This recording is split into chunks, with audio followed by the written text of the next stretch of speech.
need for salvation is a very interesting thing, especially when people talk about their independence, their free will.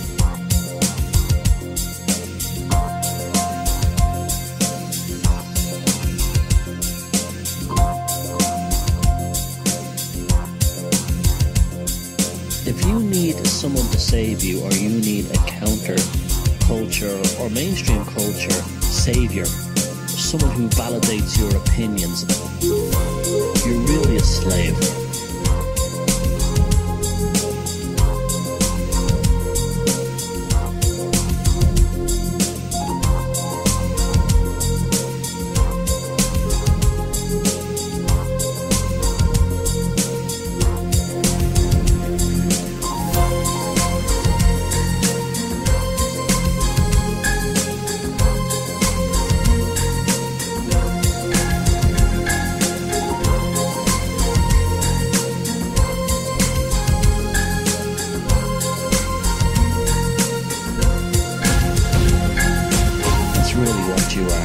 Suffering from a disease, and the disease is that you have not understood that the problem is really your belief in external salvation beyond yourself. If you didn't need to feel this desire to have an authority figure or a celebrity or a politician validate and express your feelings, you wouldn't need these saviors in the first place. And this is the root of the problem. We are very carefully controlled from the time we're children to have a sort of the need for a savior. There is no turning back. You got to face the truth. It's all you have to do. Hit the ground and run.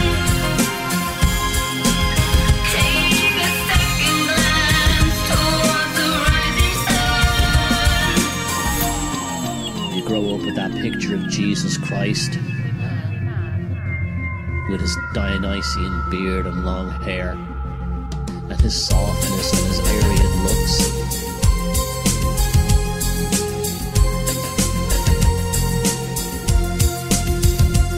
And you believe that, deep in your subconscious, that this is someone you need. But you're missing the point completely.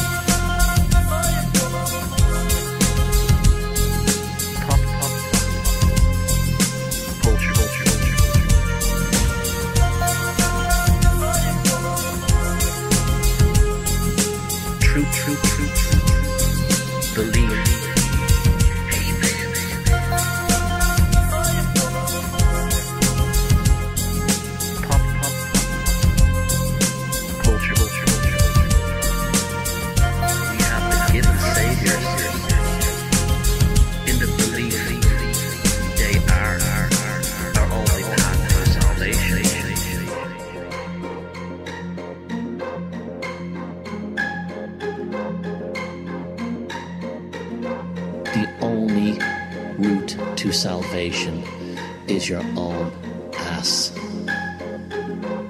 Accept it and please deal with it. There is no turning back. You got to face the truth. It's all you have to do. Hit the ground and run. Take a second glance towards the rising sun.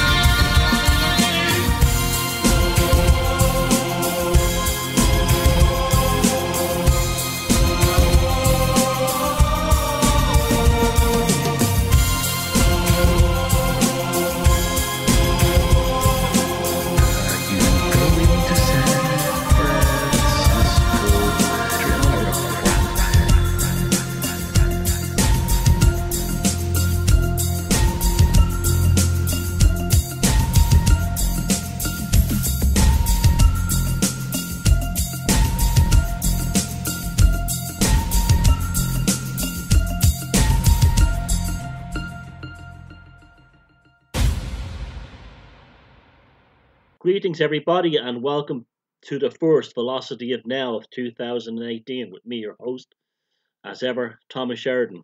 broadcasting from beautiful but freezing cold County Sligo on the west coast of Ireland. I hope everybody's keeping well and you're all doing well and you've had a very nice Christmas and New Year's and all that shite out of the way.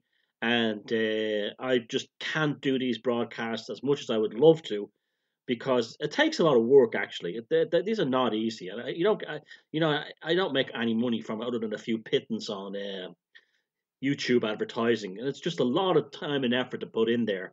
Which it's fun, but it's just I have to live as well. Which reminds me, I've just written uh, my latest book. It's be out in the next couple of weeks. It's called Sorcery: The Invocation of Strangeness. I will just read the blurb at the back. In Sorcery: The Invocation of Strangeness, Thomas Sheridan presents the reader with his own philosophical insights as well as a basic introduction into the world of magic and the occult, representing the author's lifelong fascination with and study of these topics. Sheridan demonstrates how what we call sorcery is very much a living and thriving force within society. From the ancient magical traditions of the proto shamanic world of the megalith builders to the computer generated conjurations of today's digital magi, Sheridan outlines the history of sorcery within a fascinating and accessible journey through the art and science of the magical tradition. Along with this, the reader of Sorcery: The Invocation of Strangeness will discover a world of spells, sigils, folklore, superstitions, and demons. It is all really just hocus pocus? Or is the cutting edge of quantum theory and cosmology merely rediscovering what the magicians, witches, shamans, and demonologists have known to be real? Prepare to discover that the world which you thought you knew is actually a very strange place, and what you presently experience as space time reality is far more malleable than you have ever realized. Nothing will be considered ordinary from this point on. So basically, it's not only a kind of a very basic magic primer. If you see the films I've made and the talks I've done both here on VON and other things on open source occult TV, magic changes along with society. So that's why most of they release all these books recently. I think it was the Guggenheim Library released vast amounts of magical text.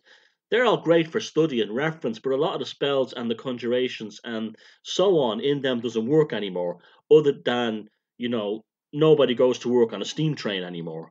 Technology changes, and technology and society and culture runs in tandem with these changes in magic.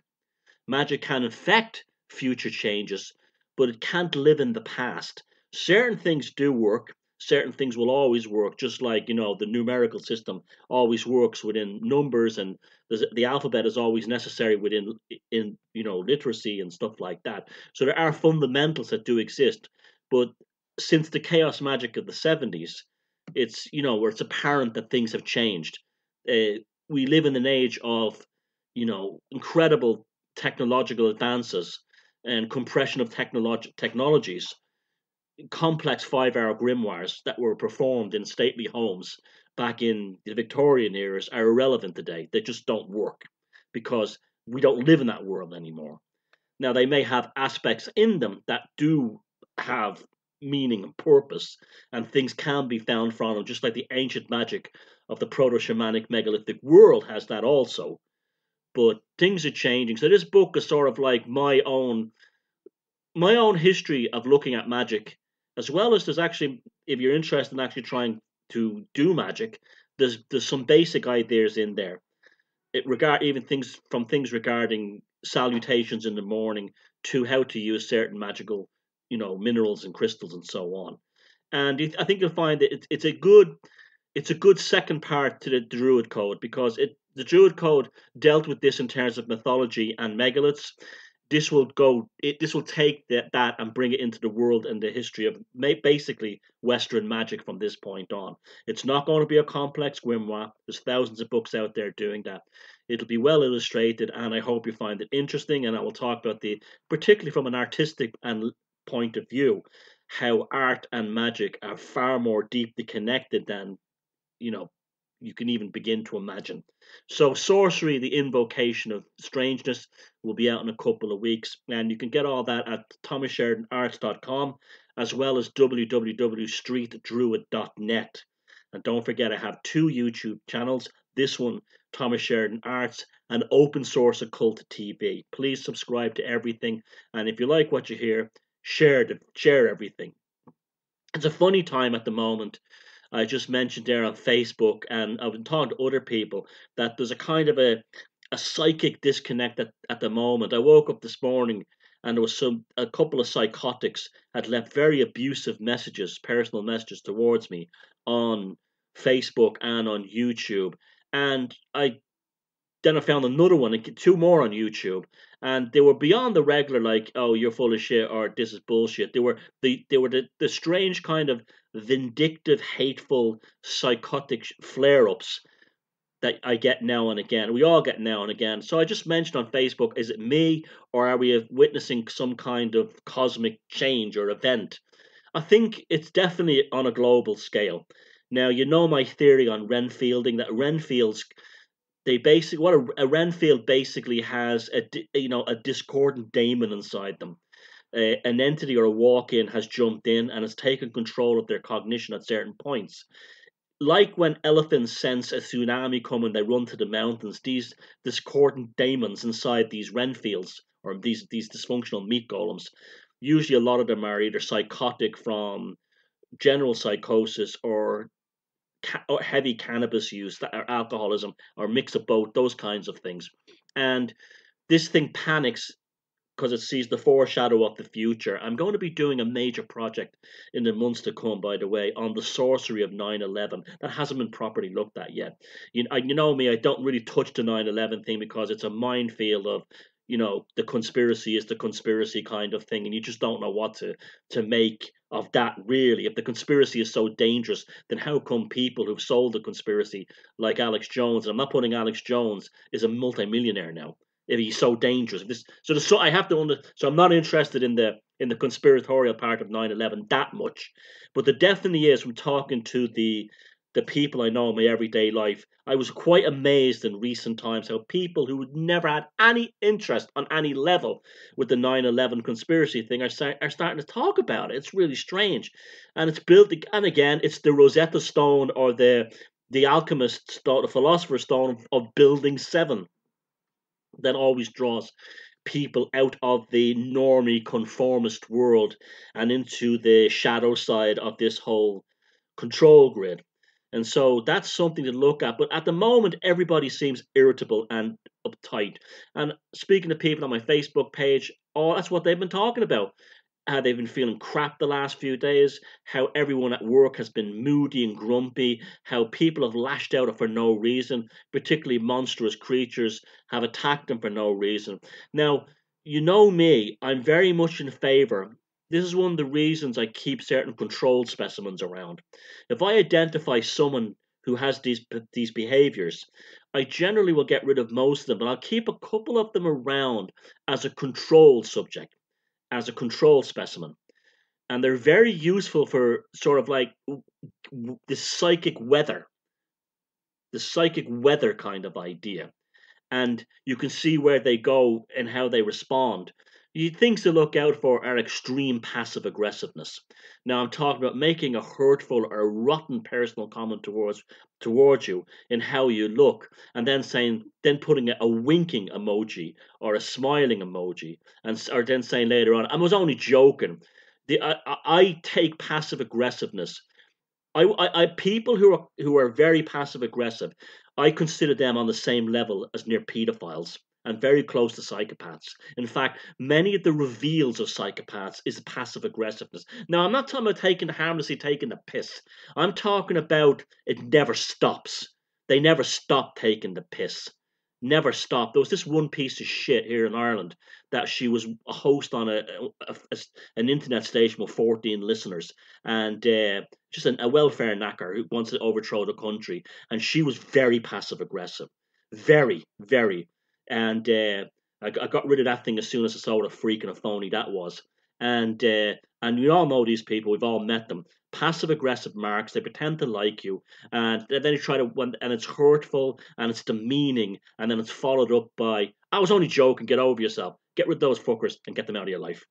Let them die. They're not fit to be among and around decent people." You know me, no contact ever again. I forgive if it's genuine and sincere. But if I see someone who isn't genuine and forgive, they're gone. History, over. I have not got the time to waste my life, and you shouldn't either, on these people, on these toxic people.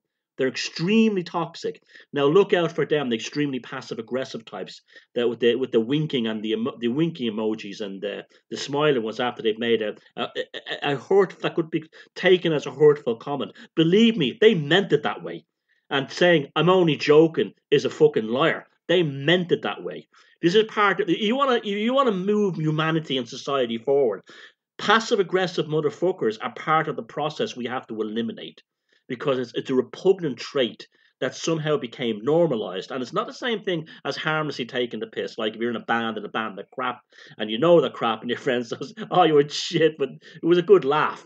And then their friend might say something, "But I was in a band, they were even worse." That's normal, that kind of thing. That's normal, But making a comment about your physical appearance, or trying to downplay your abilities as a person, and then it goes, "I'm only taking a laugh, I'm only having a laugh." You get these animals out of your life. But they're also, keep one or two around, because they are good controlled specimens. They're good laboratory specimens for looking at the psychic weather. Another one is, again, cannabis addicts, and a lot of reformed alcoholics tend to be ex-alcoholics tend to be very passive aggressive too, and they're darker though. They're more darker, and keep a few of these. Like I keep a few of these hardcore truthers around. Can't stand most of these hardcore truthers. I'm not talking about people who are looking at conspiracies. I'm talking about the ones who think every fucked up and crazy conspiracy they ever come into contact with, they automatically believe, based on a meme, or based on a what you call it, a video on YouTube. They don't check the background. They half-assed look at things. That black cube of Saturn is a classic one. That's just nothing made up of nowhere.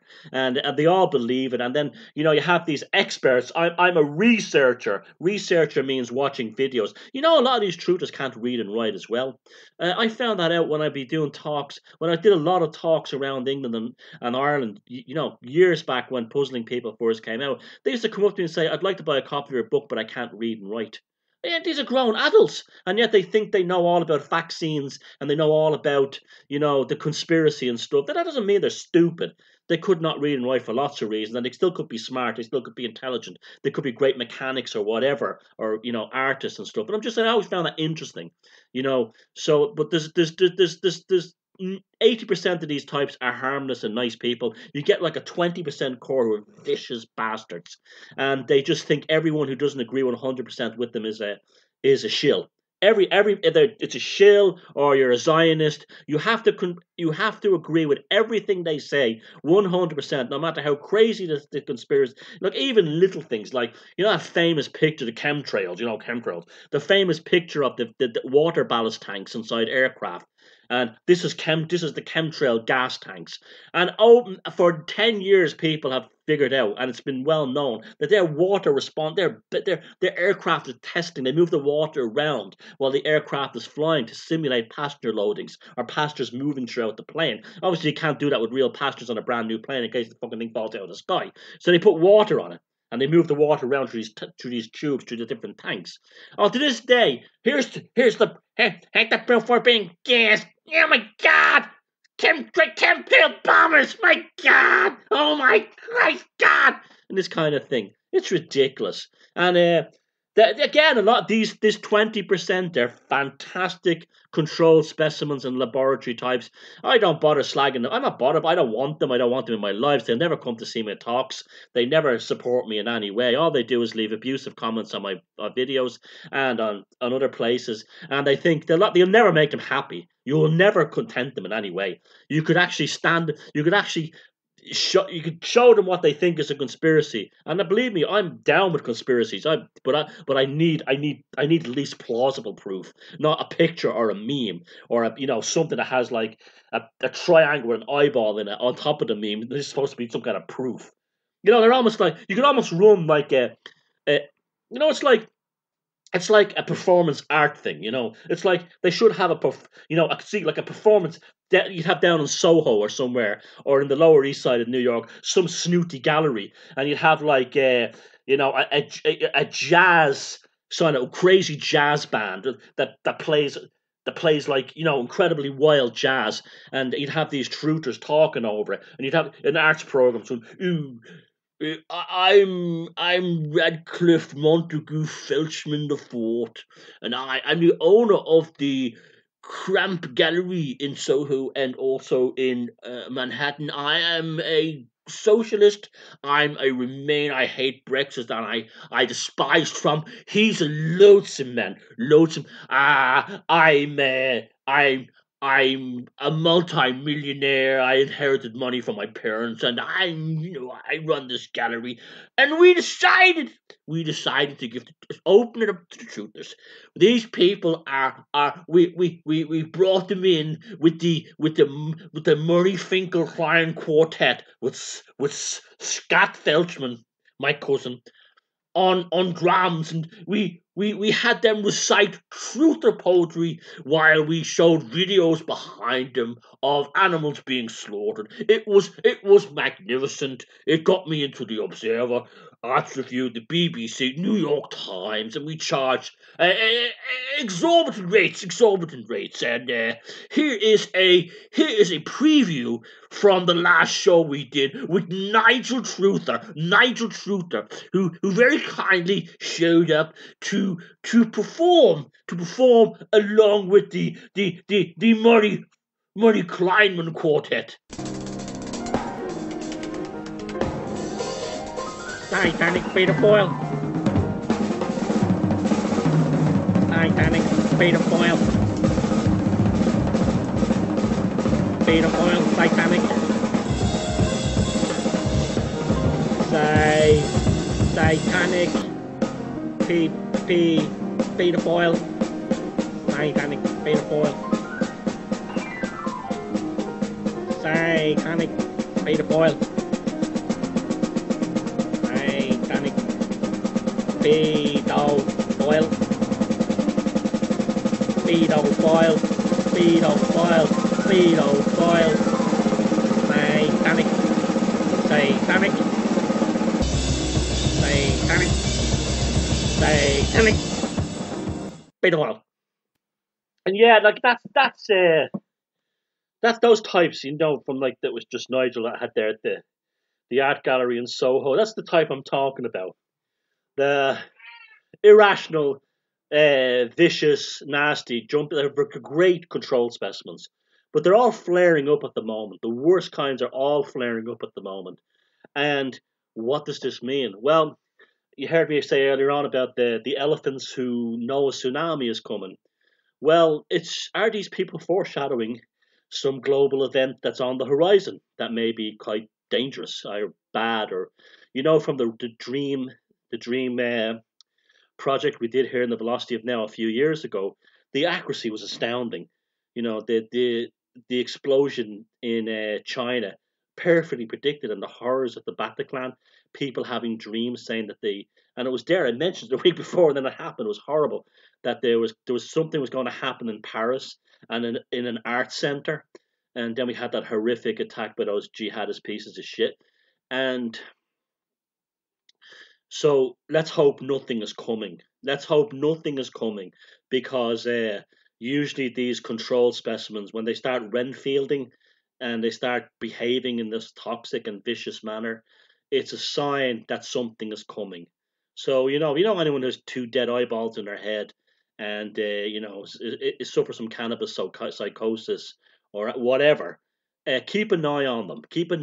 Because this could mean something, and I watch it. Now, what else is happening at the moment? Let me have a look on Facebook. Well, the winter. I didn't even know the Winter Olympics was on at the moment because I have no way. I wouldn't even know if the regular Olympics is on at the moment. Uh, I mean, the only thing I know about the Winter Olympics is that Norway wins everything, and I didn't even know it was in South Korea this year. I'm so ignorant of the Winter Olympics that when I first heard that curling was a sport, I thought they were talking about curling irons. You know, like the women years ago. You know, back in the goth days, I used to have crimping irons, but there was also curling irons before that. I thought it was something to do with something like curling. I won a gold medal for curling in the Winter Olympics. Oh, your hair looks fucking lovely. This kind of thing. But yeah, so that's on, and of course everyone's going bonkers. Everyone's losing their bleeding minds. Everyone is a mental case, and oh, there's going to be a war. You know, the Jong, whatever his name is, North Korea. Trump is going to start nukes. There's going to be some kind of. Let's hope it doesn't happen because I'm old enough as a kid to remember what happened at the Munich Olympics when the Israeli team were all killed by Black September, the Palestinian Marxist, hardcore Marxist group. So let's hope nothing like that is going to actually happen in the future. But yeah, it's I don't know. Some people have speculated something's going to go down at the Olympics. So let's hope nothing like that. Another thing is this Tesla yoke, right? This Tesla stuff. This is all in the news at the moment. This guy Tesla, Elon Musk, sounds like a fucking a male cologne. She prefers a man with Elon Musk on him. You know, it's like, oh, come on, baby. I give you, I show some of my Elon Musk on you, bitch. This kind of thing. But anyway, on that phallic note, Elon Musk and his SpaceX X, SpaceX X. Oh, see, they get us in all kinds of fucking ways. He launches this rocket that sends a fucking car into space. Oh, that's really useful. A car in space. We really need that. We really need that. I'm surprised. It's probably the only place you can bring a car like that, and travelers won't steal it. Although I wouldn't be surprised if you were up there as well. There, yeah, here we are, boss. The brakes are fixed. I could just, yeah. Anyway, that's probably why he sent up there. That's the only reason I could think of why he sent it up there. But anyway, he fires a car into space. The whole thing looks so. Is it just me? Is it just me? The whole thing looks so utterly contrived. The whole thing looks so utterly fake. And I'm not the type, you know me, I'm not the type to actually go, oh, it's all fake, oh, it's all predictive programming, oh, it's all, this, that, and the other. But I'm watching these rockets landing, the two boosters. It looks like they're two toy rockets, and they took off, two small rockets, and then they just played the video in reverse. Now, and then the way it's like, the day after it happens is all these videos. Elon Musk, yes, he had a dream when he was in South Africa. Don't mention apartheid, don't mention apartheid. When he was in South Africa, his rich parents, don't mention apartheid, don't mention apartheid, gave him money to start a company. He went to America and he lived his dream. He did this, that, and the other. All he does is soak up filter funds and spend it on projects that don't really produce anything. And I looked on Twitter, even the day after the SpaceX, the so-called successful mission of launching a car into space. The day after that, he goes, now that we've done that, the next thing's to make something like sex robots or something. He doesn't give a shit. He's just an image maker. And this just doesn't seem right to me. There's something about it. Elon Musk, SpaceX. He couldn't make this shit up. What does that mean? It's like, I'm turning into Woody Allen here, without attacking my daughter. But yeah, it's like getting annoying. It's getting really annoying. And another thing, right? I didn't even know this thing. Well, I think I saw it many years ago, right? But I didn't really know it existed. But it's just. But I started looking at videos on YouTube of this thing called Celtic Woman because someone said to me, "Oh, I love Irish culture." And I go, oh, yeah, yeah. An American lady, and she goes, "Oh, Celtic Woman is so beautiful, and the music." And I'm like, well, that brings it. So I go onto YouTube and I start looking at this Celtic Woman stuff. Jesus, it's shite. It's all these Irish tarts in frocks going, "Oh, I'm an Irish woman. Oh, I'm an Irish woman. I'm an Irish woman. Yeah, I'm an Irish." slapper. And then they have this like floozy with a white dress who plays the fiddle, and she jumps between them, and she kicks her legs up. Who plays the fiddle by kicking her fucking legs in the air like that? I'm like, what am I fucking watching? You know?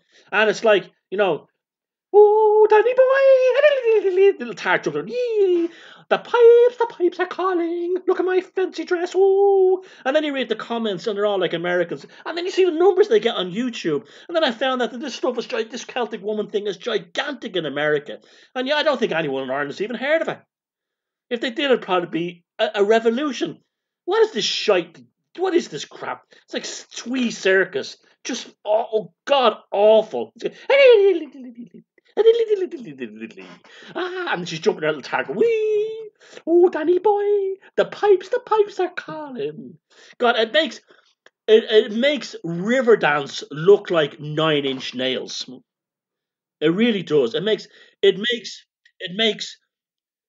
Michael Flatley look like Vrag Vikernes and Birdsome. That's what it's like. It's awful. Now, I know everybody has their own taste, and good luck to these people who are in the show, employed, playing music, singing, whatever, but it's shite. It's as simple as that. But yeah, Celtic woman. And then you see 20 million views. Oh, but then again, that means nothing. I mean, look your man Logan Paul, that like surviving abortion, who gets like incredible views. He's the most unfunny person that ever lived. Most unfunny person that ever lived. Logan Paul. Logan Paul. Hey, today I'm going to make a pancake with paint on it. 85 million views. Oh God, this is why I love the Georgia Guidestones. I've got all the truthers are going. Sheridan's just said he loves the court. He just loves the Georgia Guidestones. He just loves the Georgia. Yeah, I do. Look, have you not noticed that the world is full of idiots, right? The Georgia Guidestones wants to reduce the amount of idiots. I have no problem with that. Satanic! Oh, satanic! Satanic beautiful! Satanic beautiful! He wants to Georgia Guidestones. Yeah, I'm totally down with it. Totally down with it. Go out there, look around you. There's nothing everywhere, right? Nothing. Very few. There's nice people everywhere, but most people do exactly what the media tells them to do. They cannot think. That's why they like Celtic woman. See, as much as I'm slagging off Nigel Truth, are going thank beer foil in the Felchman Gallery in Soho. The alternative and the mainstream are just as crazy as one another. There's whack jobs on both sides, meat golems on both sides. Look at those science motherfucker types. They don't know anything about science, but they go, that's science motherfucker. That's science. Yeah. That's science motherfucker. Yeah, I know. No. They don't know anything about it. They're just trying to look. It's like intellectual virtue signaling. I'm smarter than you because I go science motherfucker and I share links by Bill Nye. Bill Nye is a science motherfucker. I'm a science motherfucker. And it just goes on and on. Brian Cox. Brian Cox is a science motherfucker. Yeah, he's a man. He's a motherfucker. I'm turning into fucking Mr. T here. Hey, you Brian Cox, you come over here, boy. Come over here. I'm gonna fuck you up the ass, boy. Come on over here. I'm gonna give you some science, boy. Right now. Yeah, that's science motherfucker. Yeah, science motherfucker. Yeah, okay. What? Oh, yeah. Anto and Decker want to say something. Daddy. What you? Yeah, not much. Did you have a good Christmas? Yeah, it was alright. I got a lot done, you know. Yeah? Yeah. I got sick of myself, you know. It's like I sat down and I had a re-evaluations of Anto. I was very reflective. I took a mindful course. Yeah, I took a mindful course, and it changed me. It changed me. Yeah. I took a long, hard look at Anto, and I said, Anto, what the fuck are you going to do with your life? Well, I'm very happy to hear this, because, I've been saying this for years. Right, you have no potential as a human being. You have none. But you can stop being a bollocks for once. You're right, Deco. You're fucking right. But I'm a different person now. Well, you still look and smell the fucking same. Now I'm different. I'm different. I'm look. Anto before Christmas was a boy. Anto that you're looking at now is a man. Go on. I'm now a doctor. What? I'm now a doctor. You shall address me now on as Dr. Anto Gorman, MD. How the fuck? I'm curing autisms. What? What? Autisms is caused by the humans' chemtrails. What? It makes parasites in the arsehole, right? And these parasites in the arsehole, right? What they do is, right? They have orders from the Jew-man, and they attack the children's brain, and they make them fucking autistic. But you said last year, right? Before you had your fucking reevaluation and your changing life, and you becoming a fucking doctor. That autism's right was caused by the vaccines. Well, it's part of it, right? It's part of it, right? You know, I'm a fucking doctor. I understand the complexities of all this shit. You don't. So let me tell you about right. So what? Well, I'm curing the kids. You're curing autism. I'm fucking curing autism. You won't fucking believe it, right? You know what's his name? Stan O'Ryan. Yeah. Well, he has autism. No, he doesn't. Well, he does now. But where did he get autism? I hit him on the head with a crowbar. But what? Anyway, I cured him. He's normal again. And how'd you do that? How'd you fucking? Okay, I don't even know. I don't even know why I fucking listen to you. You're off your fucking box. Listen to me, right? I put Ajax floor polish in his arsehole. What? Ajax floor polish is fucking. If you came to my house, you would see that my floors are real. You don't fucking clean your place. Well, if I did and I used Ajax floor cleaner, you'd see it's lovely and fucking shiny, right? Lovely and fucking shiny, right? Right. So the scientism is you pour the Ajax floor cream into Stano's asshole, right? And the parasites from the chemtrails. You just said they were from. No, whatever. It's complex. You don't understand. I'm a doctor. You're not. Right? The parasites. The inside of his asshole is all slippery from Ajax floor polish, right? And all the parasites are in going, oh, fucking hell. Oh, jeez, I can't stand up. Oh, fuck. And they slide out of the asshole and you catch them in a bucket. And then what do you do with them? Well, then you fucking kill him. Right? How do you kill him? How you kill him is you flush him down the fucking toilet. Done. So what was Anto like? Oh, sorry, you were Anto. What was fucking Stano like? Well, you know he's as thick as shit. No, he's not thick as fucking shit. He's not at all, right? You know, he's able to re-enter society by going back on social welfare. Right.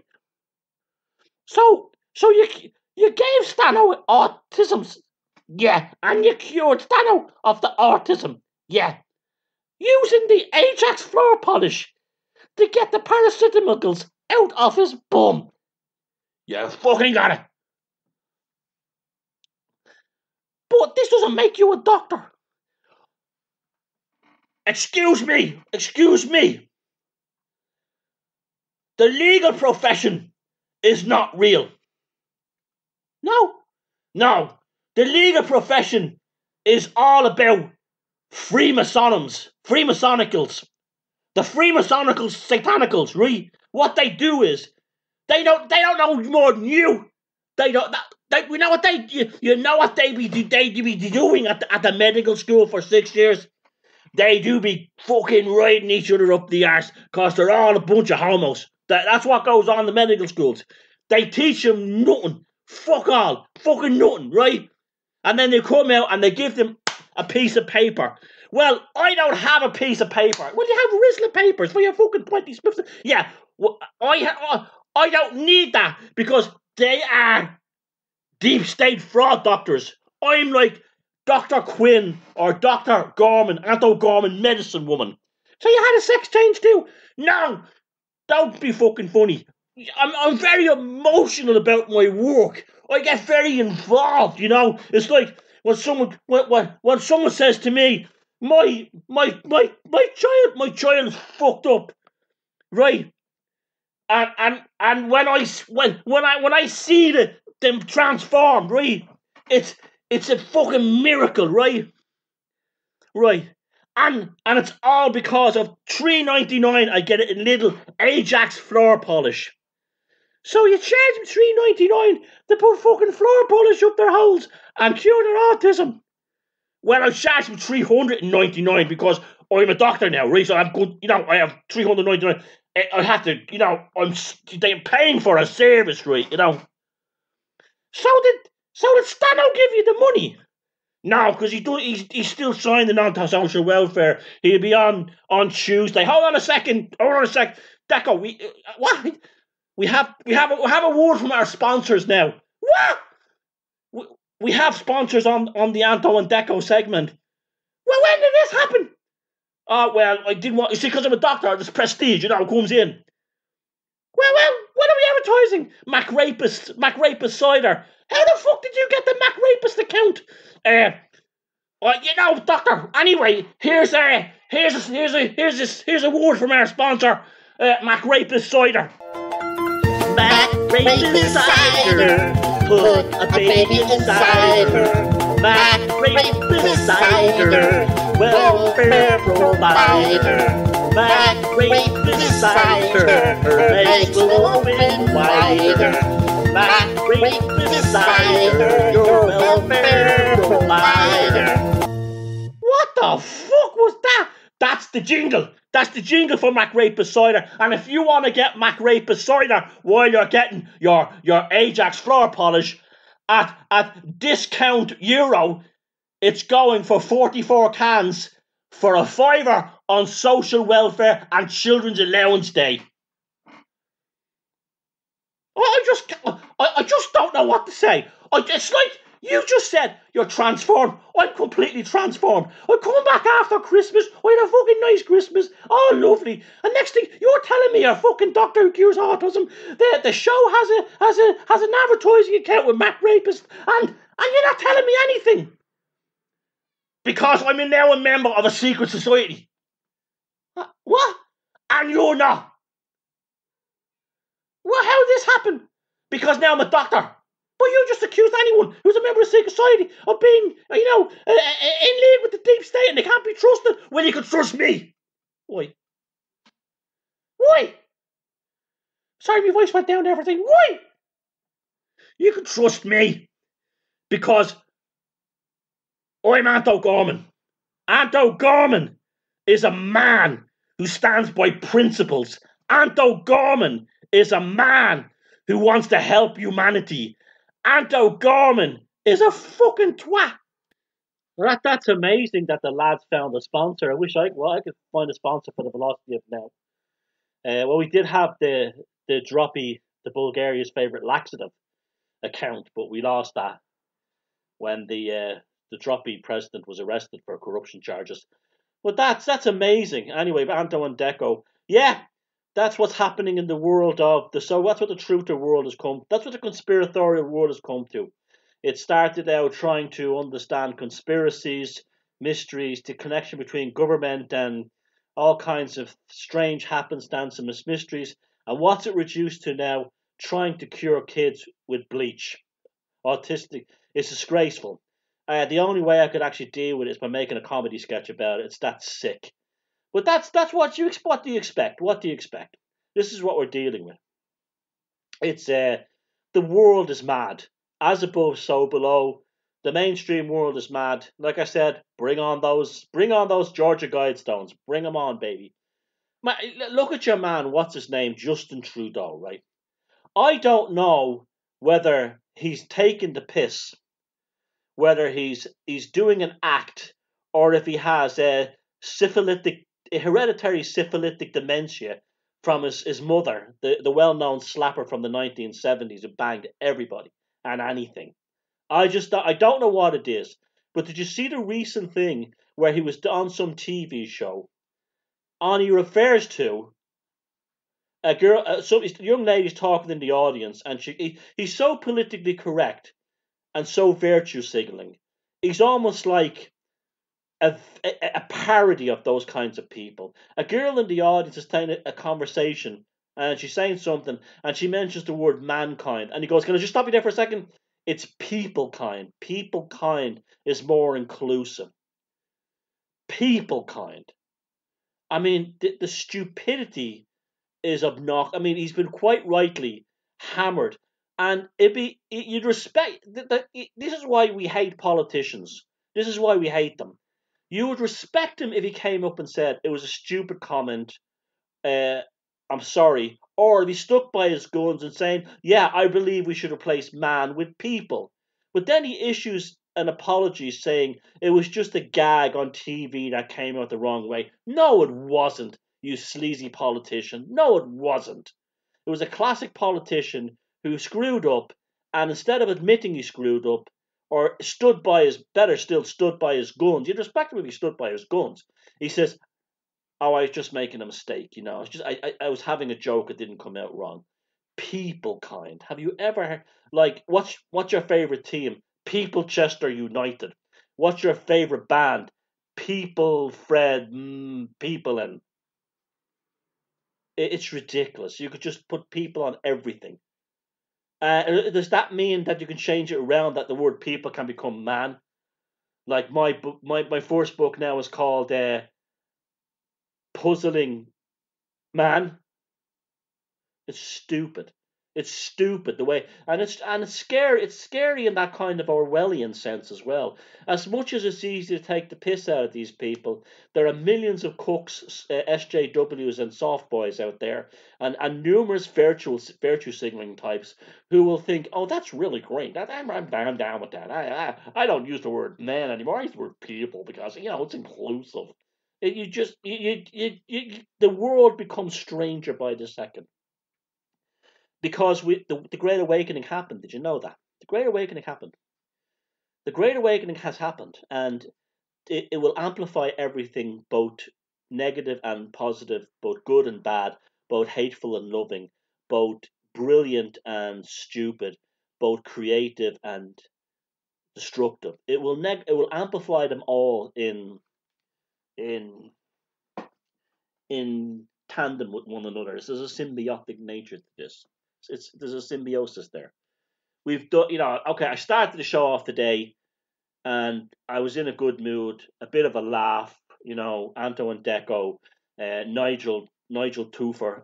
But at this, that to me is like medication. I have to do that because, like, if I had to look at the human race and I had to look at the world as it really is, I'd probably be crying all the time. And that's no joke. I'd probably be the only way, and I've been doing this for years and years and years, long before the internet, and when the internet first started on Usenet, the only way that I could get through the absurdities of life growing up here in Ireland was this outrageous satire. It's the only thing, because if I had to, with my personality and how I don't, I know I joke around a lot. A lot of people think I'm very confident when I talk in public. I'm not confident when I talk in public. I enjoy it because I love the things I talk about and I love meeting people. But as a person, I hurt very, very deeply. I I I take things very, very deeply. If I see any kind of pain and suffering, I take betrayal very, very badly. If someone I've never been anything but kind and good to betrays me, I take it very badly. Now, I know that's probably a problem on my behalf, in that maybe I shouldn't be so emotional, but I can't help it. It's the artist in me, it's the muse, it's that pain that has made me create art, music, satire. It's that pain that has made me read. I must read 40 or 50 books a year from beginning to end. I take notes on them. I'm constantly journaling, but I find if I go and do that too long, I get sad. I get really, really not depressed. I just I just don't understand this planet and the people on it. And there's not many places you can find salvation except satire and dark humor. There's not many places you can find, and especially when you get to my level. Now I'm a nobody. I'm a nobody in terms of like fame and impact, even in alternative media, I'm a nobody, right? But even with that little bit of notoriety, a public thing I've got, by God, do you see humanity as it really is? And I can tell you, it's not pretty. It's not pretty at all. And I totally get why celebrities lock themselves behind gated communities, because if you have a public figure or you get known, what happens then is you become the compensatory punch bag for the unresolved shadow of the masses. You see it with Trump. You see all these people. They're all talking about Trump is so hateful. I don't see hate at all in Trump. I see hate in them. They're not dealing with themselves. Things like Trump is the unresolved shadow of America, and the unresolved shadow in particular of the liberals. Now, I've never liberals think that they're all lovey and nice and they're all wonderful, and liberals are all about inclusiveness. But liberals in America are extremely dark. They're extremely dark, but they're also extremely stupid. They try to make out that people who would vote for a right wing or a centrist candidate would be less intelligent than someone who would vote for a liberal or a left wing candidate. That's simply not true. I can tell you for a fact, I lived in America for years. The liberals were far less educated than the conservative ones. And I'm not taking sides. This is just an observational fact. The average liberal gets its knowledge, and it doesn't matter if it goes to college. Chances are it did some useless degree. Gets its knowledge from shows like Family Guy, The Simpsons, and John Oliver. That's where they get their worldview from. That's his intellect, and they think because they're on that team that they're intellectual. They're not. They're stupid. They're often the most racist. I can tell you for a fact the most bigoted comments in terms of like say like drunken Irish or potato head, potato that would always come from types who were on the left that would consider themselves liberal. Years ago, I worked for a company in Manhattan doing. We used to do. There was a cartoon show on an animation show on MTV called Liquid TV, and they had various cartoons.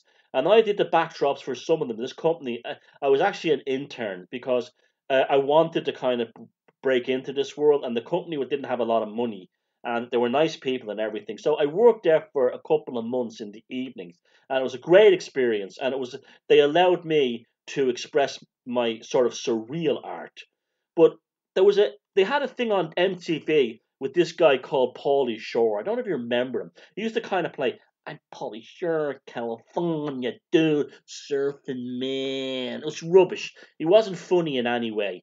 And there was a kind of a thing behind the scenes at Liquid Television. And the camera crew comes in, they told us he was coming in, to come into the office, and he's walking around. And this guy, if you think he was pathetic on television, you want to see him off TV. And he wasn't even a nice guy or anything. Like you meet some people, like celebrities that are not very funny, or band members that are not very good.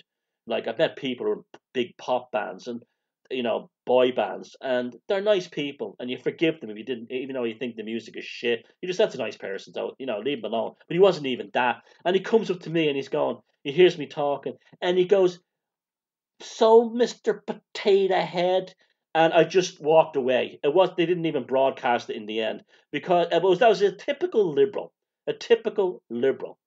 in America, and they all think that they're the ones who are enlightened and tolerant. No, it's all a lie. And what this psychosis about Trump that they're all currently going through, that's the shadow. And even Justin Trudeau, this is the fundamentals of sorcery. This is the shadow, the absurdity of it. They're being dishonest. They're not being legitimate with their existence, and that always manifests in the end. I've been there. You ever lived in a section of your life where you were not legitimate or authentic to that way of living? The shadow will constantly let you know you're in the wrong. Like I used to go to weddings, and I hated I despise weddings like you would not believe. Wedding receptions, despise them. And I was so unhappy that it actually put me off the idea of people even being together in marriage and love, because it just seemed to me there was this phony pageant beforehand. But that was the shadow of. I wasn't dealing with the shadow of not going to weddings. So now if I know someone who gets married, I say, I'm not going to your wedding, don't ask me, but I'll give you a present and I hope the two of you are very happy. And everyone's happier. I'm not happy. And that's why people at weddings, they get shit-faced and drunk, because nobody's liking them. Everyone's hating them, except for really shallow people and the bride if she's a nutcase. No one likes them, and they're not real. And that's the shadow. So the alcoholism at the weddings, the heavy drinking, and the nasty behavior. That's the shadow of people not wanting to be there, coming to the top. The shadow of the inauthentic or the illegitimate or the non honest, the self honesty of yourself in a situation always comes forward. I've had jobs that I was making good money and I hated them.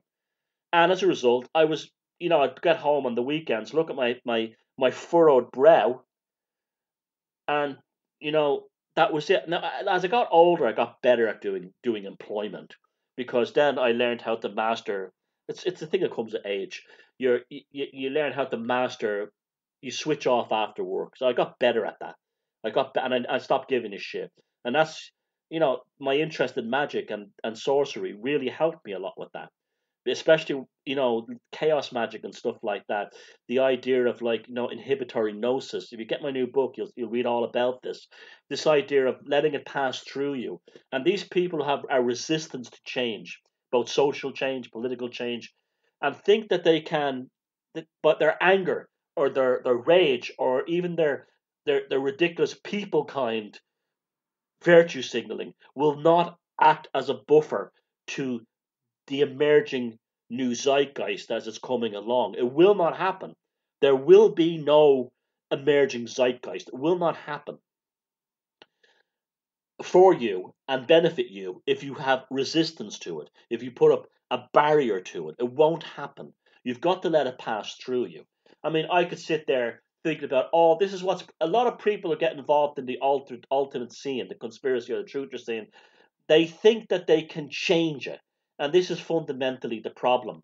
That's why I think if I do have anything to that scene, I'm trying to help people not get sucked into this idea that they can be a buffer or a barrier towards these things. For instance, every day pointing at a plane going overhead and calling it a chemtrail is not going to make that plane stop. And you're only going to look like a fool if you go around telling other people.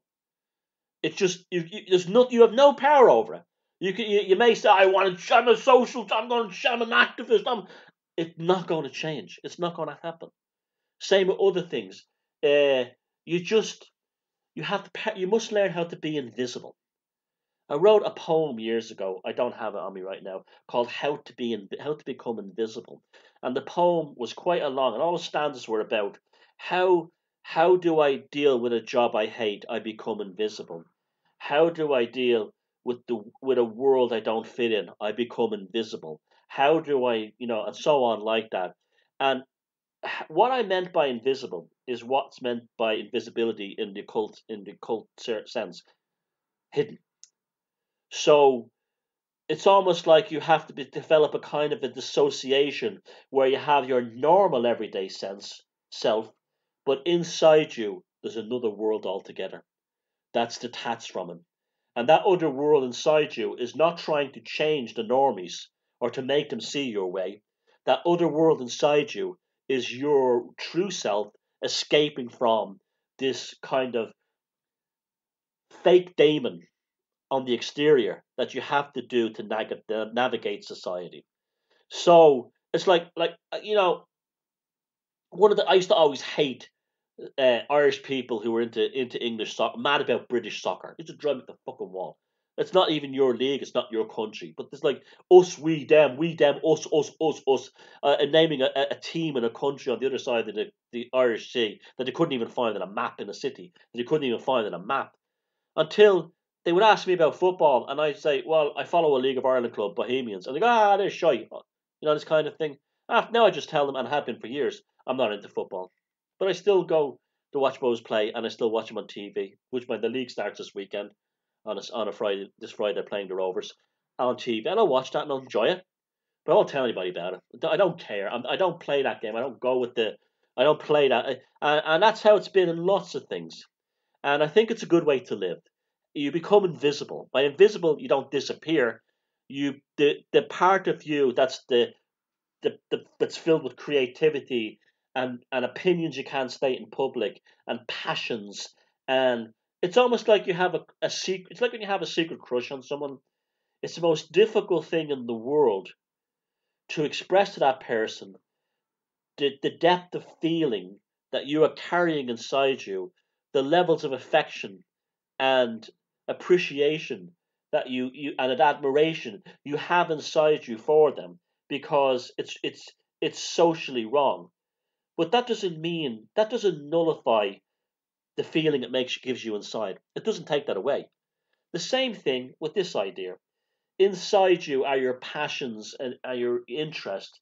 You don't, and also your conspiratorial beliefs, your secret political beliefs. But because you're quote unquote invisible, you're not in a position to defend them. See, when the element of defense comes in, so that's it's like you have a secret crush on a woman or a fella.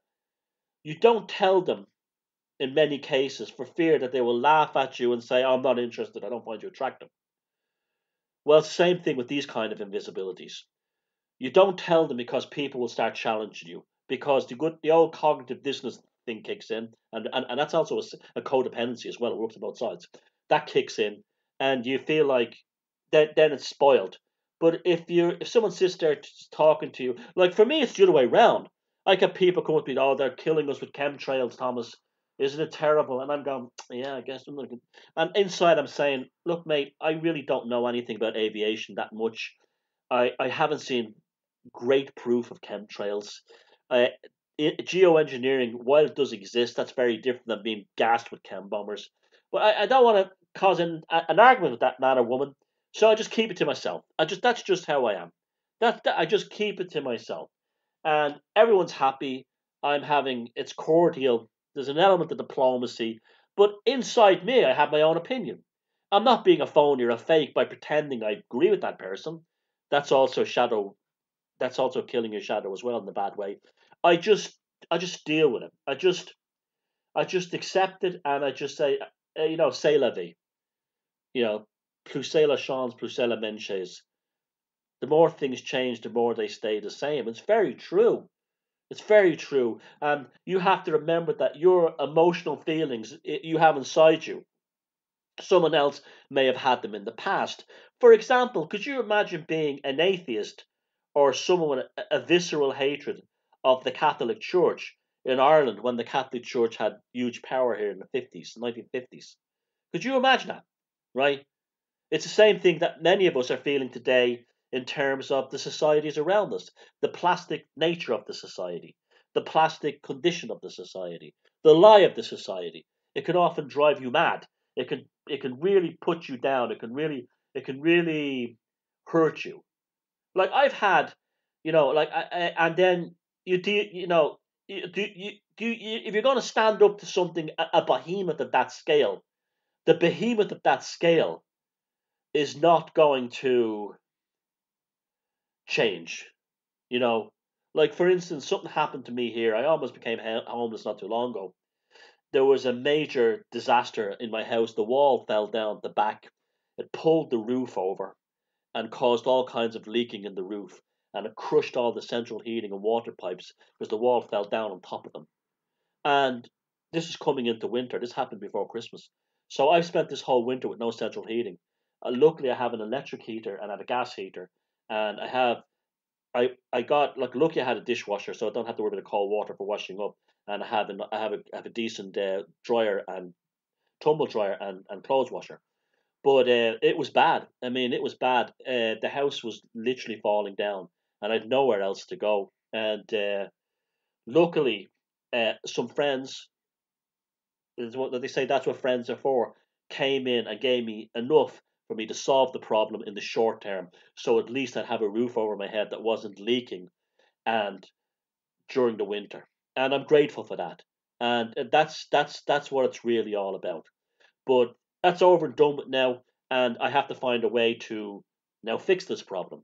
But I wasn't going to go on and constantly cry about it. I wasn't going to constantly rage about I'm a victim, because a lot of it had to do with the fact I wanted an old house. I bought an old house cheap, and that's what happens. This is life, it's what's life. I didn't buy a brand new. Well, you can buy a brand new house, and these things can happen. And then I look around, and for about 15 seconds, I felt sorry for myself, and then looked around. Well, there's people who have children who are severely disabled. They're blind. They have cancer. I mean, there's all kinds of real problems in the world. I'll survive. I'm strong. I can do things. I got a brain on my head. It'll be okay. It'll be okay. And that and you manage. You get on with yourself. But if I had have raged against that, I wouldn't have had my friends come along and help me. Like, if I had been screaming and shouting and saying, "Oh, the world hates me" and all this stuff, and I've spent the last decade trying to help people deal with psychopaths in their life, and look what happens to me. I'm left on the verge of homelessness. That wouldn't have worked. It would have actually alienated me from people. But what it did was, because of the way I just said, look, I'm in a bad way. I need help. People gave me help. And I'll help them back in some way in the future when I get back on my feet again. It's a very strange life I have. And I'm sure it's very strange for people like me, is that you're very well known. You could travel the world. You do talks, but you live on the edge of poverty all the time because you don't have a regular income, and books don't really make money. And I was actually doing all right on YouTube. I was paying the bills until YouTube decided that, anything that wasn't Logan Paul or some asshole, changing the sell-by dates on his parents' fridge, they're getting 50 million views. If that wasn't on YouTube, then they all had to be, demonetized. And that really hurt me very badly, terribly badly. But that's okay. That's life as well. Slings and fortunes. We survive. Right? Not going to cry about it. I'm lucky enough I have a weekend job, and little bits and things like that, they get you going. And that's life. That's what you deal with. When you try, and on a greater level, when you try to put a buffer against that, where you say you may be passionate about a political situation on the other side of the world, you can't change that. You can maybe highlight it. You can inform people about it, but you can't change that. And that energy that you're throwing away on this telescopic philanthropy or whatever, worrying about another part of the world, it's energy you're deriving yourself from, because this is the lesson that you learn from this kind of, unserviced shadow or inauthentic or knowledge or dishonest self, experience, is that you need all the energy you have for yourself. Now, that's not being selfish or that's not being pathological, because if you're born alone and you die alone, right? If you have tremendous abundance, then you can share that with others. Like, if I won millions tomorrow, I'd give nearly all of it away, not to corporate charities like Oxfam. I'll talk about that in a minute. That's just remind me that. But I would give it away to neighbours or friends who are disabled or sick. I wouldn't give it to the Irish Cancer Society. I'd give it to a neighbour whose family who are going through cancer, to help them with that. Maybe they could buy a new car, or they can, it could take a worry off paying bills. I don't give it to some CEO at the Cancer Society who can pay himself a huge bill. And that kind of thing. This is, again, authentic. And you can't change the things that are far away, but you can change the stuff that's local. And the most local thing of all is yourself. And you begin. It's just whoever came up with the term "charity begins at home." Well, that's true. Now that charity thing, I just mentioned that Haiti, right? When Trump made that expression, no, he didn't make the expression. You see, I've been caught into that. When it was alleged that Trump called countries like Haiti shitholes, which is no proof he did, they all went crazy saying it's not a shithole. I'm sorry, Haiti's a shithole. And many countries in the world are shitholes. And they're not all in Africa. There's Eastern European countries that are still shitholes as well. It's, you go to Moldavia, it's pretty shitty. It's not, it's everywhere. And there's lots of reasons why. But some, I mean, I look at pictures of Port-au-Prince in Haiti, and I'm not being racist. I'm just saying it's indicative of a cultural problem. And I see the main river is loaded with garbage and rubbish, their own drinking water. You look at photographs of Britain, of England, of Scotland, of Ireland, of America during the Depression, the Dust Bowl in Oklahoma. You don't see people throwing their garbage into their local water and the local river supply. Now, the thing is with Haiti is the tragedy is compounded by the fact that Haiti was the country that you wish it was leading the world, because they were the first ones to have a successful slave rebellion against the French and to get their own country on a national scale. This is the tragedy of it. But when that comment about shitholes, Haiti is, you see, for all their pontifications about we want to help people of color or we want to help the third world, what has the Clinton Foundation done down in Haiti? It's coming out, and I've said this for years. The main function of Haiti, in terms of the West relationship with it, it is where gay and straight pedophiles go down to have sex with young black boys and girls, wealthy ones. And these are the ones who are the most disgusted, quote unquote, disgusted, fake emotions at Trump for alleged shithole comment, which he never said. Because without being Freudian about it, shithole, I'll leave it at that. Why did that word why did the particular term shithole trigger them? And did Trump use the term shithole as a euphemism for why these wealthy liberals go down there looking for young boys and young girls? I'll just leave that floating there. It's dark, isn't it? It's very fucking dark. Hence, this is the world we live in. You see, I got a lot of flack a good few years ago about calling out the Hampstead thing as a bullshit hoax, which it is. No proof came forward. The words of children cannot be trusted, they can be manipulated, and you do not point the fingers at innocent people unless you have some serious evidence. There was none there. The so-called medical report was basically a joke. People leaking names on the internet to get back at their neighbours isn't, and their wives, ex-wives and husbands, is not evidence. But I did totally got my interest was Pizzagate. I usually ignore all these kinds of stories, all these kinds of events that these are hyped up in alt media and the so-called alt media world, but that one caught me. It caught me because of that pizza menu and Podesta and what Andrew Breitbart, before he died, had said about these people, that what he couldn't understand why they were in prison, these perverts, and their connection to the Clintons and the Clinton Foundation, and now all coming out that Oxfam was involved allegedly in prostitution rings down in where? Haiti, in the shithole Freudian manner. You see, when people are triggered, they're never necessarily triggered by what it may be on the superficial level. When Trump made that term, and well, allegedly made it, well, didn't make the term, but when it was reported Trump made that term and Haiti was added to it, it triggered the criminals who were going to the shithole for the child's shithole. You got it? You understand now? And that's what really triggered these beasts. And that's what made me pay attention. Because I am very interested in psychology in terms of projection and responses. This is how you catch them. I've written 2 books on psychopaths, and they are triggered indirectly. They're not triggered by the overt thing, they're triggered by the narrative, the subtext, the subcontext of a word, a statement, or a phrase, in the sense of, like, what does that mean? And that's how you catch them.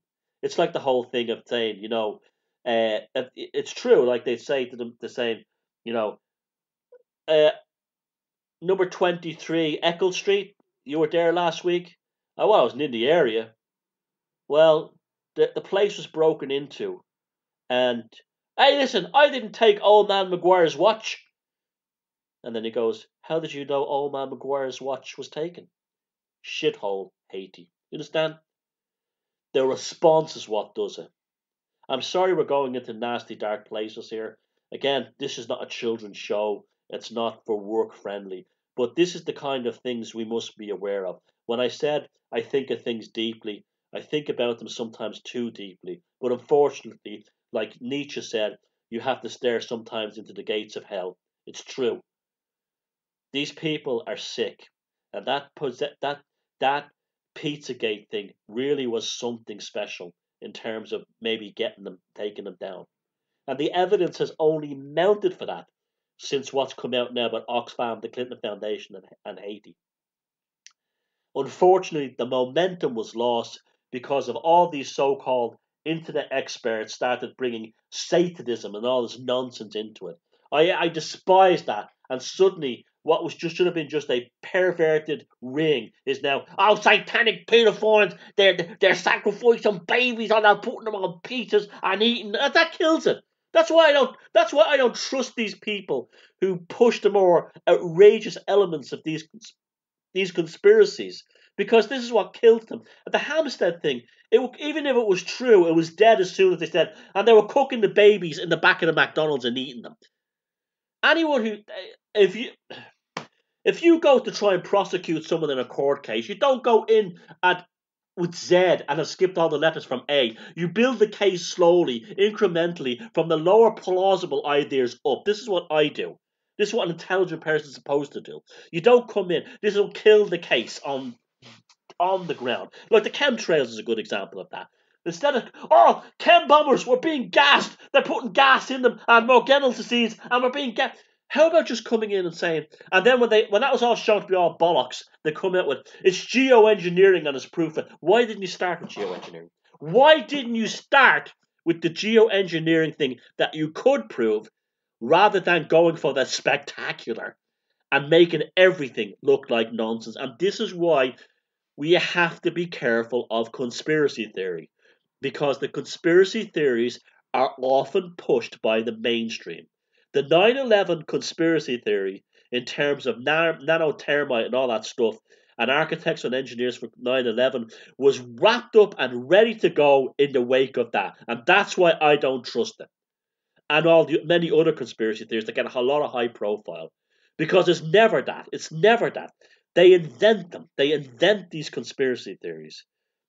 And they create all kinds of outlandish, crazy things when it's something very basic. They wanted to do something or other. That's not to say there's not spooky things involved. Of course there is. That's not to say, there's not dark occultism in the world. Of course there is. But dark occultists are highly invisible. They hide their trail. And no guy or woman watching YouTube videos is going to deduce or expose them by saying, "Oh look, that's Baal," or "Oh look, that's a triangle with an eye in it. Oh look, he's his favorite team is this, that, and the other. That means he's connected to Baal. That means that's all nonsense." Dark occultists cover their trails extremely well. You know what dark occultists do? Let me tell you what they do. They do charity work. They are squeaky clean. Jimmy Savile, anybody? Jimmy Savile, the ultimate dark occultist, possibly involved in the Moors murders and everything. They hadn't got a clue about. Even people who, like me, who were creeped out by him, didn't necessarily believe he was as bad as what he was. He was just a creepy fucker. But that was not necessarily as bad as what he turned out to be. Why? Because he created invisibility with this cloak of this like cloaking device of charity work and zaniness. That was a big part of it. Oh, he's so zany. It's almost like confusion to put you off. It's like camouflage. And so it's always the ones who are not involved. You know what I'm saying? It's that they're not going. It's like Anton LaVey. Oh, Anton LaVey must have been some kind of sacrificing babies. No, Anton Levi, was a San Francisco performance clown. It was a clown show based on a clown act called Satanism, which at the end of the day was just a send up of the Catholic Mass. And him and his circus performance troupe family pushed this idea because it was a family business and it was none of it was real. The Church of Set and the Satanic Bible, it was all a business, a nonsense thing. That's all it was. A circus performance. There was nothing, no devils were ever conjured or anything. The family were just like the Von Trapp family or some circus family, with the exception of Xena. Xena LaVey, I quite liked her. She was the only articulate one, which is why she spent most of the time on TV. And she's also the one who jumped out and became a Buddhist. Not that I'm into that so much, but still. And she's an artist. So she was the smart one. But the rest, it was just a circus troupe. But to this day, you still see these truther videos with Anton LaVey in a stupid little outfit held up as a model Satanist. Let me tell you what a model Satanist looks like. The harmless person walking down the street. I'm talking about a dark occultist. Satanism is not a good word to use. The smiley, happy old lady at the shops who needs help bringing her groceries to the car. These are the real ones. That's what they look like. Doesn't mean you should go around in terror and fear. Their invisibility, it's just like espionage. That's why the intelligence services, in my new book, I cover this quite in depth. The intelligence services deliberately seek out occultists for that reason. They want their powers of invisibility. And often their powers of invisibility is zaniness, or look at Crowley during World War II, working for a Irish American German American newspaper, supporting the anti-British side, right? And then, writing funny stories about can the next time the Luftwaffe are bombing London, can you take out my aunt? She lives in this street in Enfield. She owes me money. Now that was his zaniness, is where how he hid it, that he was a double agent and these kinds of things. He absolutely was a British agent, by the way. The reason why occultists are drawn to espionage is they will find it fun. Also, they have no patriotism. I don't have any patriotism. I mean, I don't have patriotism to the Irish state and the Irish government. I have a great love for my homeland's culture and history that I'm passionate about. Not because I think it's better than anyone else's. It's just because this island is an amazing place. Not only is it beautiful, but there's incredible history and culture here. But I don't think it's better than anyone else. But my devote, that doesn't mean I should recognise that in terms of a flag or a constitution or a government. That's irrelevant. I'm for the tribe, not for the state. I'm for the tribe, not for the state. Remember that one. It's your tribe that you stand for, not the official state. And that's what they hate you. This is why they call you a racist if you want to explore your indigenous European culture. You're racist. You're racist. Yeah, he's into. You're racist if you're into Morris dancing. You're racist if you're into if you're into folk history of Cornwall. You're racist. You see, they don't want you exploring they don't want you embracing the tribe. They want you to devote it to the state and the nationhood. And even when that blows up in their face with things like Brexit, they gaslight each and other way they can absolutely do it. But that's how you should think about these things. Non-detachment. And it's, like when I'm at an event and the Irish national anthem plays, I stand up and I go Sheena Feena Hall Began Heron with the rest of them. But inside me, I'm like off somewhere else. I'm thinking about the Druids. I'm thinking about like the folklore of this country. I'm not thinking about the state. That Masonic flag means nothing to me. I'm thinking about the Vikings being in Dublin. I'm thinking about how Brian Boru, that piece of shit, burned down on behalf of the Christians, burned down Thor's Grove in Dublin. And Dubliners were known as the people of Thor. How they took all that from us and replaced it with, like, service to Rome and St. Patrick and all this nonsense. Uh, you know, I know the tribe and I know the bullshit. And the bullshit is all powerful. I'm not, but I let it pass through me. I let it pass through me. I don't I don't stand up and say this is all crap. Now I'll post it on, like everyone else, and we all should do this. Mention it on Facebook or on social media, but then I leave it at that. I don't get into heated debates about it. I can't be arsed. You see, this is why we're living in a fantastic memes. Memes have changed everything. Memes have memes have become a kind of a magical combat. The left can't meme. The right wing and the centrists can meme, but the left can't. And this is why they're also losing. They think they had they had comedy, and then comedy died. Remember when we had all sitcoms? They were all lefties, lefty writers, lefty actors. We had all, and then the sitcoms all went. They all became shit, and they don't have the same impact on people's lives anymore. Then the left were trying to do political commentary, and then they brought in all these unfunny comedians. It didn't work. In the meantime, the memetics was building up in the background, building up, new zeitgeist coming in. Now, and the right were the first to see it. The fellas on 4chan and so on were jumped on this, and it's a pure form of magic and sorcery. Memes, a meme is the ultimate in bardic magic in the technological social media age. A meme can work. I mean, memes got Trump elected. Memes got Brexit taken down. The left can't meme. The mainstream media can't. The the mainstream media can write a 5,000 word passionate editorial on a specific thing, and some arsehole kid somewhere who spends most of the day playing gaming online makes a 5 minute meme, puts it on the Facebook, and it totally nullifies not only that editorial but the whole mainstream media in one go. It demolishes them. That's pure. That's magic. That's real power. That's real sorcery. That's the bardic magic of the age. The meme. The meme is the future. The compression. We're coming. We're being compressed. We're being everything is. That's what I was saying earlier on. But the old magic doesn't work. The old magic doesn't work because things have changed. Okay. If Crowley was alive today, he'd be making memes. If Austin Obman Spare was alive today, he'd be making memes. If Midran, whose Maryland is based on, was alive today, he'd be making memes. If Eliphas Levi was alive today, he'd be making memes, and so on. Agrippa, memes. They'd be shooting out memes. Avola, sorry, shooting out memes. Dion Fortune, maybe not, but they'd be shooting out memes.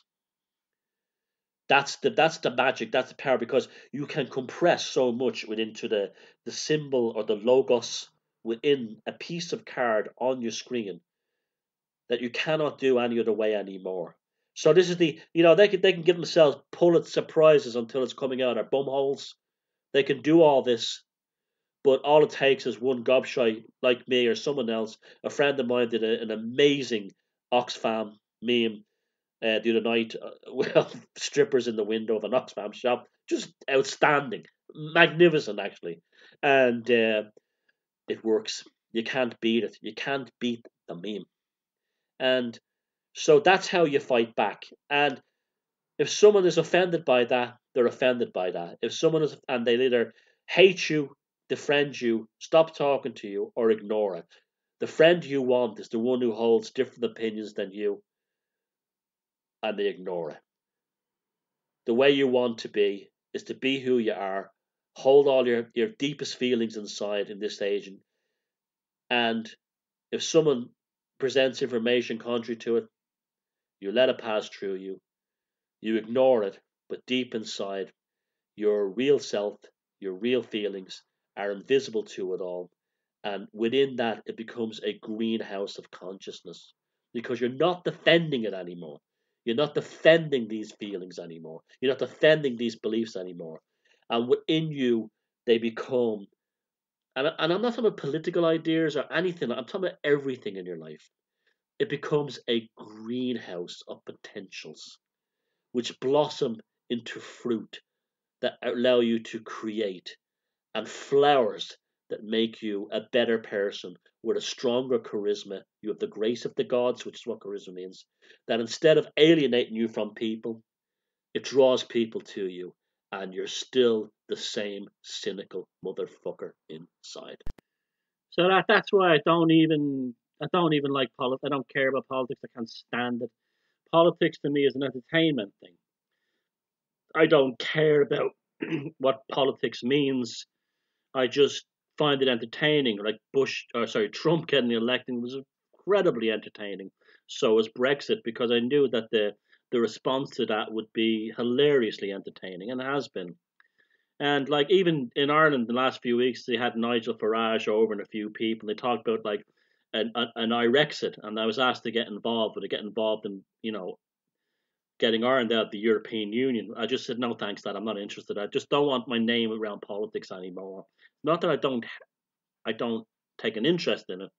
I'm only interested in the effects that it has and what it can provide in terms of insights for me, both in terms of the occult or my writing or my interest in social engineering and of course satire and social dynamics.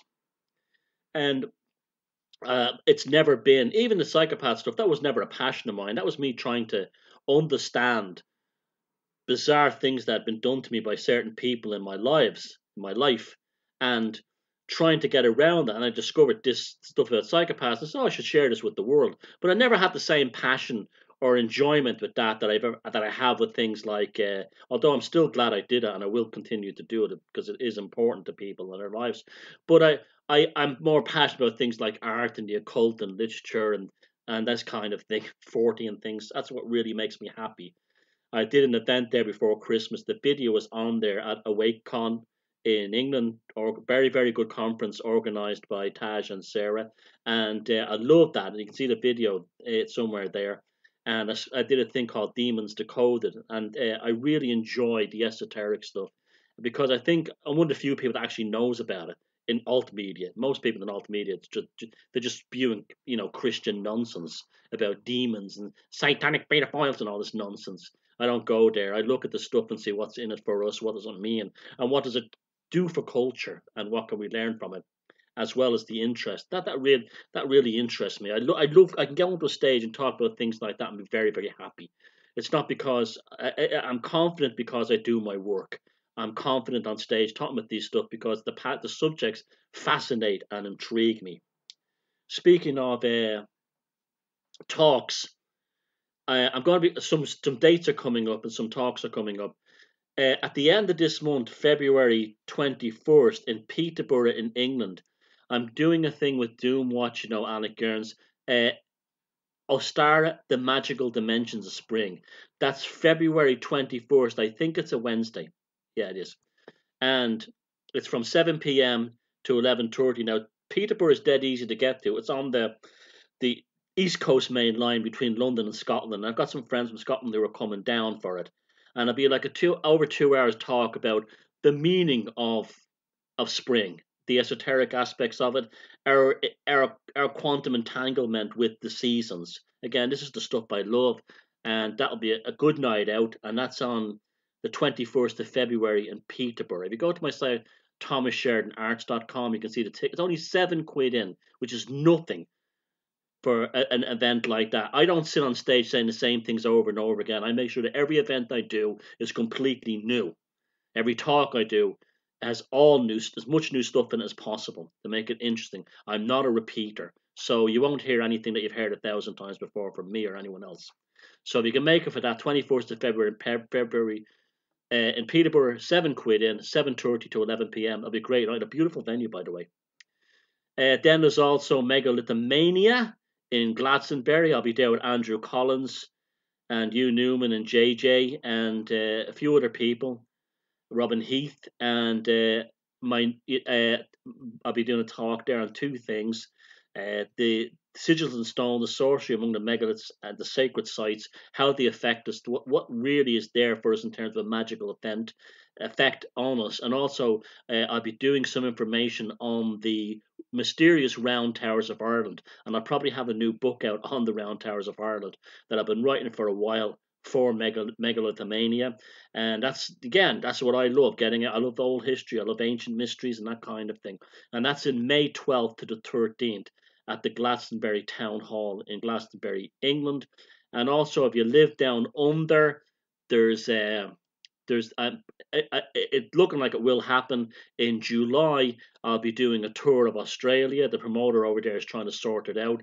It'll be Brisbane, what I'm told, definitely Brisbane. It may be likely to be also Sydney and Melbourne and maybe Perth if there's enough interest. So I'm excited about that. I've never been to Australia. I don't know what it's like, and I'm looking forward to it. I didn't even know I had many followers down there, but apparently I have lots of supporters down there, I'm told. Probably because of that big feature I got that Greg Moffat from Legalized Freedom did for me in New Dawn magazine. And so on. So that's something to look forward to. The book comes out, Sorcery, the Invocation of Magic. If you go to my website, you can buy that at the Druid Code or any other book. Any way you can help me that way is wonderful. And there's also some new content as well on my website. If you look on the latest articles, there's an interview with Aisling Fitzgibbon that I think you should hear that I did recently. She used to be the girl against fluoride in Ireland, but like me, she realised that politics is never going to be the answer. And the way to do it is to sort of like go among a more magical path.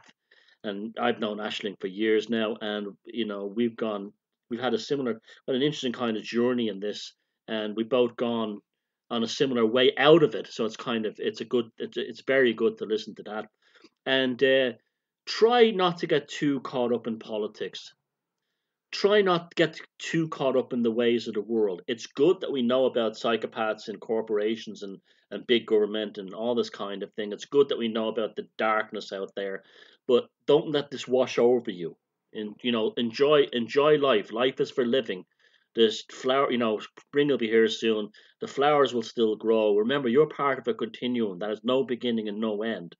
The universe has been always here and always will be here, just like human consciousness, and you will return again after you die. And what you want to come back to is a life that you have a better chance, like you want to have a better chance in the next life, and you do that by not being resistant. I mean, there's so much to be said in the Hindu idea of dharma, and even deal what you've got in life the best you can, express your talents to try and improve your life that way. The less resistance you show will make your reincarnation, the next life, better, easier, because you do carry some kind of past consciousness wisdom with you from generation to generation, and that's important. These build your spiritual future as much as you, even if you don't believe in reincarnation. Well, it's true. Build your spiritual future as much as you build all the other, your financial future, your relationship future. Build them inside you. And again, don't be evangelical. Don't be caught up in anything. Just let it all flow through you. If you're into one thing for a while and you don't like it and you move on, that's all cool. You'll still gain something from it. You'll still gain something from that. It's very good to live like that. It's very healthy, and life can be fun. Like I said, if I was to look at things as they really were in this world, I'd be crying all the time. I can't live like that, so I laugh and I follow my passions. I really do follow my dharma as best I can, and it's worked for me. I came from nothing.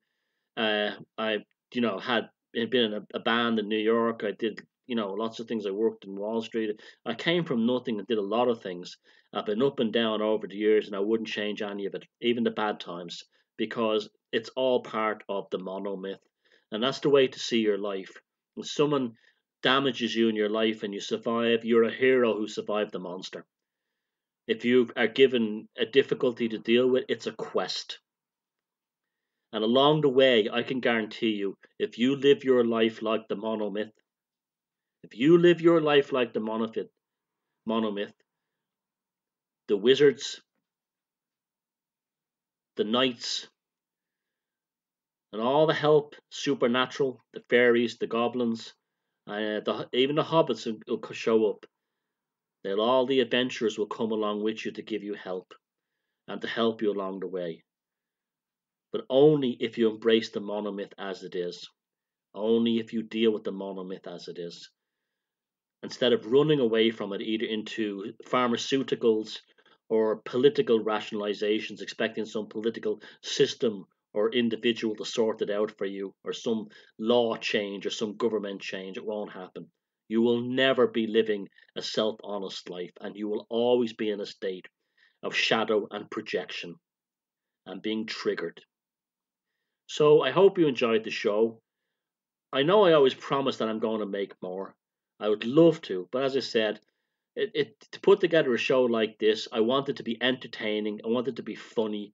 I want it to be insightful. It takes me a good few days to do it. If I used to do this during the week, I'd be spending half, and with no financial really, to speak of. I mean, at the end of the month for doing this show, I might get a fiver from YouTube on ad money, but if I ever got a job doing this kind of thing with a network that would pay me, I'd jump on it in a minute. But unfortunately, that's not the world we live in anymore, and there is no money out there. And people like me are unknown. I'm known in Ireland. Like, that's a funny thing. Someone says to me, what's it like for you in Ireland? Do you do many talks there? No one in Ireland knows who I am, which I kind of like. I like being obscure, visible again. But absolutely no one in Ireland knows who I have. No following. I never get invited to any of the Irish alt events. I never will either. And it's just, I'm kind of more well known around the world than all of them put together that do these events. But yeah, I'm never asked for some reason. I don't think they like me. I think that the Irish scene, the alt scene in Ireland is terribly old fashioned. It always still reverts back to Christianity, something I hate, and republicanism, something I hate at the end of the day. They're still trapped in the same mindset, but that's okay. Good luck to them. I hope their events are successful and people enjoy them. I'm not putting them down or anything. I'm just saying it's just funny that, like, the one or two alt events in Ireland, and I'm the one that never gets invited to them. And but that's okay. And so until the next Vaughn, which will be back. The show will be eternal. Even when I'm long gone, I'll be trying to do it from the grave. And keep living your monomyth. Keep looking at that sky, and realize that the sun will shine tomorrow, no matter how bad it seems today. Monitor the rent fields and the meat golems, and no matter how dark or sick something is, don't become an evangelical person about it. Hold your opinions inside you and feck them if they can't take a joke. Titanic beat a foil! Titanic beat a foil! Beat a foil! Titanic beat a foil!